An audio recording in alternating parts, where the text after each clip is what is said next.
Hello YouTube, this is Western Kansas Prepper here with my ever popular fourth review of the show Doomsday Preppers. I guess it's actually my third review. I did the first two episodes in one review. Try to keep this under 14 minutes if I can. So this is the fourth show, and in this show they did 3 preppers. Every other show they did 4 preppers, so I'm not sure why we cut it down to 3. But in this show, again, I'll be using my big board and going through everybody. So without further ado here, I'll get started with this lady, who I am going to be calling, well, I will go ahead and go down my list here to show you where I think she ranks on the big board. So we're up to 15 people on the list. Party Cat Chick is holding down the fort there at number 15. Solo Botanist at 14. Calling this lady the Uber Germaphobe. So that's her. And she lives in some little community in the suburbs and apparently is afraid of the global pandemic. So, you know, that's a real distinct possibility. I mean, that's a scenario as preppers we should all feel is out there. You should have some medical supplies, some of the things she has. I mean, I don't know what all's in her pandemic kit, but you know, maybe some good, useful things in there. But gloves, those sterile masks. You know, I don't know if everybody can afford a bunch of hazmat suits, but you know, if you got those, great. Duct tape and sheeting, you know, that's good. Why did I rank her number 13? She obviously cares a lot about prepping. This is where we get into this struggle with the premise of the show and how they say, what are you preparing for? I'm preparing for global pandemic. So, if we take her at her word and she's truly not preparing for anything else, I still don't think she's very prepared, because if a global pandemic that was worth preparing for is to the lengths she's going to prepare for it actually happen, we would not just be dealing with the issues of disease. That would just be the tip of the iceberg. The disease and millions of people dying in a rapid succession and people being afraid to go out and work and those kind of things would lead to disruptions in the food supply, the grid, the water, everything. It may lead to violence, may lead to looting people like her for her medical supplies. You know, and she may be in an area that gets, you know, is the epicenter of the damn thing, or is close to it, you know, and why would you, she says, oh no, I don't really need to go anywhere. If you're really worried about this plan, you need to have a plan to go somewhere else. Sometimes the best way not to be in the middle of to catch a pandemic is not to be there. You know, go somewhere else. It ain't around. I don't think living in a suburban community is the place to be in the event of a serious biological outbreak, viral outbreak. I think you want to be away from people if you can manage it. Anyway, so for those reasons, you know, I ranked her low. Now I don't know. I mean, maybe she has other preps, and just the premise of the show didn't let her show them to us. But because of that, I don't think that, you know, I don't rank her real high, you know. I mean, I think she takes it serious, and she's got her family involved in doing it. That's good. She's definitely got the equipment to do what she's trying to do, but you know, I think it's a very short-sighted plan. I don't think it will work. If it's as serious as she thinks it is, it ain't gonna work. So I got her at 13. That's not an easy 13 either. I could have put her at 14. I just thought the lengths she's going to prepare for that, you know, that's kind of why I gave her 13. Because I don't think, you know, Solo Botanist has a great plan either, but he at least had a little bit of diversity though too in his plan. So alright, moving down the list then, moving on to the next prepper in the show, we have this gentleman who was a retired law enforcement officer and now is a truck driver. And going down my list here, where will he fall? It's Uber Germaphobe. New ones are always in red. Blade the Fireman, I got at 12. Constant Gardener at 11. And here new figure here. I got calling him Trucker Prepper. Couldn't think of anything else really, but Trucker Prepper. So got him at 10. Watto got him not higher. You know, he's kind of like Desarty 1 a little bit, in that his situation just isn't real fortunate. He's got to drive the truck for the living. He doesn't. He was kicked out of his home. He doesn't have a secure place to do anything prepping wise. And his wife is pretty ill and has a lot of medical problems. So that's not his fault, you know. But still, it's a fact of his situation, and it's something that helps him from being, you know, higher on the list. You know, and is that truck great for prepping? You know, I don't know. I don't think so.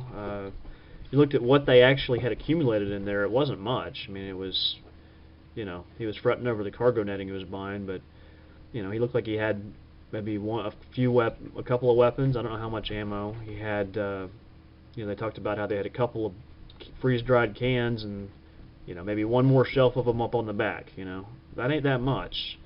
I don't know what their water supplies were like. You know, that's what they're putting in there in addition to what else they need to put in there to actually haul as part of their job. So, I don't know how much he's got in there. He talked about having a couple of caches he was planning or something some places. I don't know what's in there. And like I said with Uber Germaphobe, maybe she's got a lot of other stuff. Maybe he does too. But I can only base it on what I saw on the show.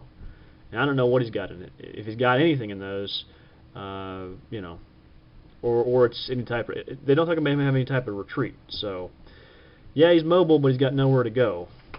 And I'm not sure that a big truck like that that's not very mobile, it's not, sorry, not very, not a good off-road vehicle, it's not very, you know, it's very slow moving, slow acceleration. I don't know. You had to think in WROL. They had this scenario, which I thought was great, with the, you know, the fake victim lure. That happens in regular life in ROL situations, so it certainly could happen in WROL.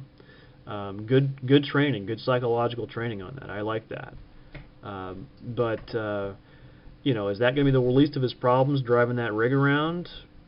I mean, you know, in Baghdad and Afghanistan right now, I mean, we got armored trucks that get destroyed by IEDs all the time.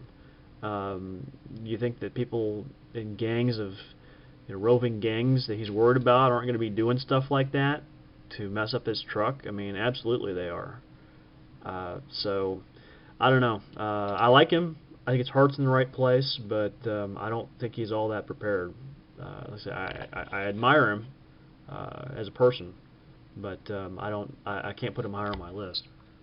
So, next we have this guy. I don't have a better picture of this. I'm sorry, I couldn't find a better one online. This guy, it's sort of a faded picture.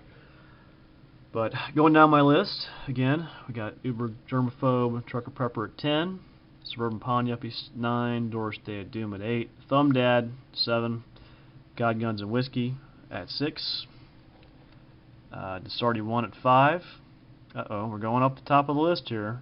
Chunky Lady and Hubby at 4, Patriarch and Kids at 3, and I'm putting him, this guy, who I'm calling the Reluctant Hillbillies, at 2, which means, of course, the shipping container fortress dwellers remain at the top of my list. Now, why do I have him so high? Well, a lot of these people don't have a bug-out plan at all, or at least it wasn't mentioned. You know, Reluctant Hillbilly's already bugged out. He's already at his bug-out location, essentially, so he doesn't have to worry about traveling to his bug-out location. He's there. He's already secured it. He's got weapons. He's got ammo. He's training that with a range on that with his kids, too. You know, I didn't like the whole drama. Again, they used their whole, you know, Mom and Dad are preparing for the Earth shifting on its axis. They're nutty. Why do I gotta leave school, Mom? Don't make me cry because you're a nutball gonna, you know, worried about the Earth shifting on its axis. That was a little stupid, I thought. you know, at least they brought her back later and said, oh, it wasn't that bad. But, you know, he's working on ways to supply water, to have alternative energy sources. He's, you know, those are just plans though he's working on. Didn't see anything like that completed totally. That's one reason I don't have them as high as the shipping container fortress dwellers, because not only are they in the bug out location, they got all this stuff up. But they were planning, okay, we're going to have sustainable goats, sheep, whatever. They got them, and they were training them to bug out from their bug out location. I mean, you know, their shipping container guys are already bugged out. They're already in a very secure location that's got great visibility, that's got, you know, kind of a fortress setting, that they can also leave. So, you know, yeah, Hillbilly's in his bug out location, but they're in the bug out location and they can bug out from there. So, he said, pretty good. He's got good plans. I like them, but I can't put them at the top. Now, you know, why did I put them above, like, Patriarch and Kids, for instance? Like I say, they didn't have their bug out plan. At least they didn't have it on the episode. And I like, one advantage I like about them better than Hillbilly is that they got a whole bunch of people involved in their project. They got a little better set of skills, you know, Raid 2. He just seems a little further along in his preps and also in getting away from problems. So that's why I ranked him above them. Although that's a close call too. That 3-2 to me that's a close call. Just like to me. 13-14 is a close call, and I'm pretty happy with where I got Trucker Prepper. I could switch him with 11. It's close, but yeah, that's kind of where I got him.